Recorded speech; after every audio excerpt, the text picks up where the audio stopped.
ગુજરાતી ભાષામાં સે તાજા સમાચાર, દૈનિક અપડેટ્સ, હાલની ઘટનાઓ. હમણાં જ સબસ્ક્રાઇબ કરો અને નવા સમાચાર પામો. પ્રેમ સંબંધનો કરુણ અંત.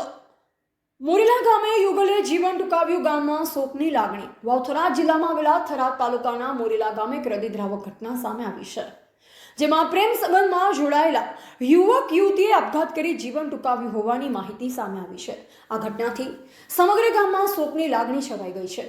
મળી રહેલ માહિતી મુજબ મોરીલા ગામના વતની પરમાર રાસિંગભાઈના પુત્ર પોપટભાઈ, ઉંમર આશરે 20 વર્ષ, અને ગામના જ લુહાર રમેશભાઈની પુત્રી પાયલબેન, ઉંમર આશરે 18 વચ્ચે છેલ્લા કેટલાક સમયથી પ્રેમ સંબંધ હતો.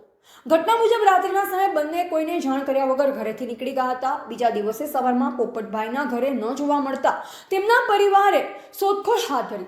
તપાસ દરમિયાન પગેરું લઈ પરિવારજનો ગામના ગૌચર વિસ્તારમાં પહોંચ્યા, જ્યાં કેરડાના ઝાડની ડાળીએ બંને યુવક યુવતી મૃત હાલતમાં જોવા મળ્યા.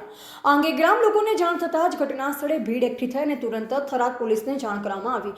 પોલીસ તાત્કાલિક સ્થળ પર પહોંચી કાર્યવાહી હાથ ધરી અને પંચનામું કરી મૃતદેહોને પીએમ માટે થરાદની સરકારી હોસ્પિટલ ખાતે ખસેડવામાં આવ્યા.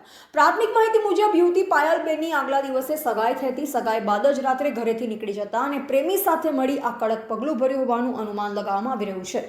આ ઘટનાએ ગામમાં ભારે શોકનું મોજું ફેલાવ્યું છે અને અનેક પ્રશ્નો ઉભા કર્યા છે. પોલીસે સમગ્ર મામલે વધુ તપાસ શરૂ કરી છે. એવા રાણા